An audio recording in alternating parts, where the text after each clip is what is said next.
Alright, let's dive into some of the biggest moves shaking up the sports and entertainment world right now. And trust me, there's a lot to unpack here, from Disney Plus' bold play in college football to LIV Golf's survival story. But first, let me hit you with something that's got me thinking, why is everyone suddenly doubling down on live sports?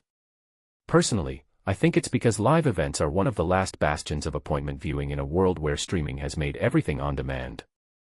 And Disney Plus is clearly onto something here.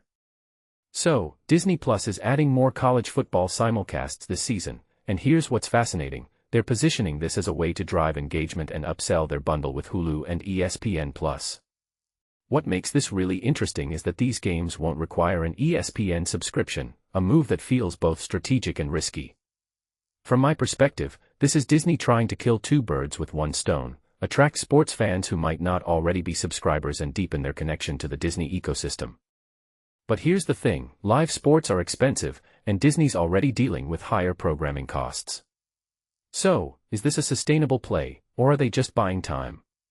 One thing that immediately stands out is how Disney CEO Josh D'Amaro framed this as a fan engagement and ecosystem play. That's corporate speak for, we're not just after viewers, we're after loyal customers. And if you take a step back and think about it, this is part of a bigger trend where media giants are trying to lock in audiences across multiple platforms. What this really suggests is that the battle for streaming supremacy isn't just about content, it's about creating ecosystems that keep people hooked. Now, let's pivot to LIV Golf, because their story is a wild ride. They've secured new funding to keep the league alive through 2030, which is huge given the uncertainty they've faced. But here's the kicker, the lead investor remains unknown, and players are set to become majority equity holders. What many people don't realize is that this could be a game changer for how sports leagues operate. In my opinion, this is LIV Golf's attempt to rewrite the playbook, literally. By giving players more ownership, they're trying to create a league that's for the players, by the players.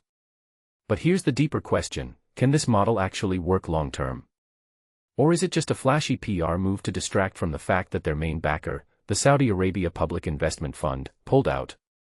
What makes this really interesting is that LIV Golf is essentially betting on itself, and its players, to stay relevant. If this works, it could set a precedent for other leagues.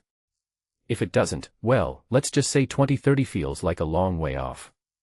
Switching gears, ESPN's reshuffling of its college football broadcasting teams is worth talking about.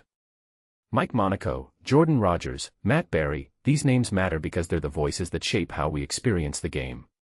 But what's really fascinating here is the broader trend of networks investing in talent to differentiate themselves. In my opinion, this is ESPN's way of saying, we're not just a network, we're an experience. And that's smart, because in a world where anyone can stream a game, the personalities calling it become a key part of the draw. One thing that immediately stands out is how ESPN is balancing familiarity with fresh faces. Chris Fowler and Kirk Herbstreit are back, but there are new roles for people like Alyssa Lang and Cherie Burris. What this really suggests is that ESPN is trying to appeal to both longtime fans and a new generation of viewers.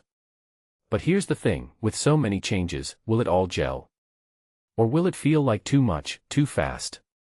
Personally, I think it's a calculated risk, one that could pay off big if they get it right. Now, let's zoom out for a second.